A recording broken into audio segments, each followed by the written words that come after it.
Hey guys, what's going on? It's Mr. Kevlar here, and today I'm going to be bringing you just a quick tutorial really on how to get the most out of Dead by Daylight when you're playing. Right, for the sake of this video, I'm going to be using 0 perks as if I was a new player or just getting started playing a certain character. But this tutorial applies for all the characters, so like all the killers, mainly because I'm focusing this video on killers. And you can earn more blood points with extra offerings, perks, etc. as you get the higher levels. Now some of these perks can offer up to 75% bonuses, so we'll talk a little bit about that later. The easiest way to utilize this method is to use the killer that you're most comfortable with. So in this case I'm going to be using Myers because he's just an easy go-to character, and if you've got the DLC you'll be able to play as him, and he genuinely is the easiest killer to use. So obviously you're going to get more blood points during times of bone events and stuff, and I will go over that again later, but this method that I'm using will net you a 20,000 blood point minimum as long as you follow a few simple rules to pleasure the entity. The rules come in 4 categories. It's brutality, hunter, deviousness and sacrifice. So for brutality you just need to break stuff and just hurt people. For hunter you need to find, chase and catch people. For deviousness, just use your powers to the maximum potential. So like for example Myers, if you use his stalker ability in correct ways, it'll offer you points. And then basically killing people. So sacrifice, you got to kill people for the greater good. You got to please that entity, you got to make it your bitch. Right, so different actions will net you different points, which is what I just go through. So I'm not going to go over them, but some of them are like breaking pallets, generators, catching people mid-action, so if they're jumping over a ledge, or using a generator.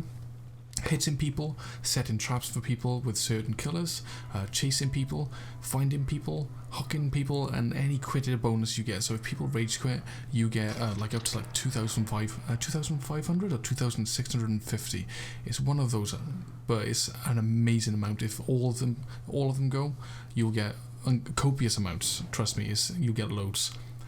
So the main mechanics of the actual game.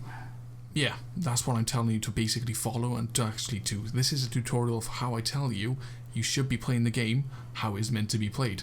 Basically, just play the objective. If you play the objective and you play it right, you will net yourself at least 20,000 blood points.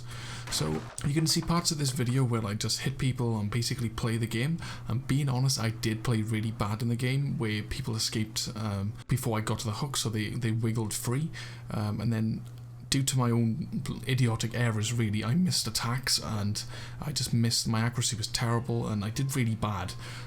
But even though I did really bad, I did get a load of points at the end, which you'll find out. So as you can see, I did really bad in the game. However, I did net myself 20,000 blood points just for playing. If I showed you one of my better games, if I was recording just before doing this one, then I would have had like over 26,000 points per game. But at that time I still was researching this to see like what was the limit more than anything. But putting that aside, the game I played was just under 15 minutes long from lobby to lobby, so if you take away all the loading screens, the waiting time, all that kind of stuff, it would be a lot less for the 20,000 points. But for the video, just say it's 15 minutes. So if you take that 20,000 that I earned in 15 minutes, multiply by 4, so you'll get the average for an hour. So that's up to 80,000 an hour. Now, 80,000 an hour isn't that bad at all for us, especially for somebody who's just starting out. And this is just without perks. Now, more experienced players, more veteran players, or players that are watching this that have extra perks and stuff, they're just looking if there's a better way to level up. If you have those perks, you will get increases up to like 70%, 75%, because certain survivors and certain killers have extra perks to increase the blood points in a certain category. So for example, Myers has a perk so he can increase it by 70 or 75%. Again, just putting that aside, we're not going to be doing it with perks. Like offerings you have to. So offerings like Escape Cake, you can have an extra 100% in all categories. So you get a lot more to that. So going back to how much we can earn per hour, so there's events with double, triple or quadruple blood points, possibly even more in the future. So without perks, with the times 4 blood points, it would change it to 80,000 per game, which if you work out the maths is 320,000 blood points per hour. And that's without perks, remember.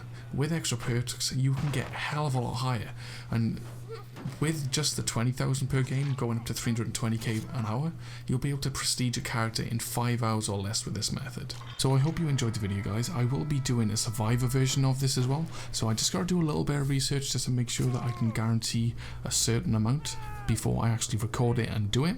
So if you're waiting for that, just give it a big fat thumbs up, subscribe if you haven't subscribed already, and I will see you in the next video.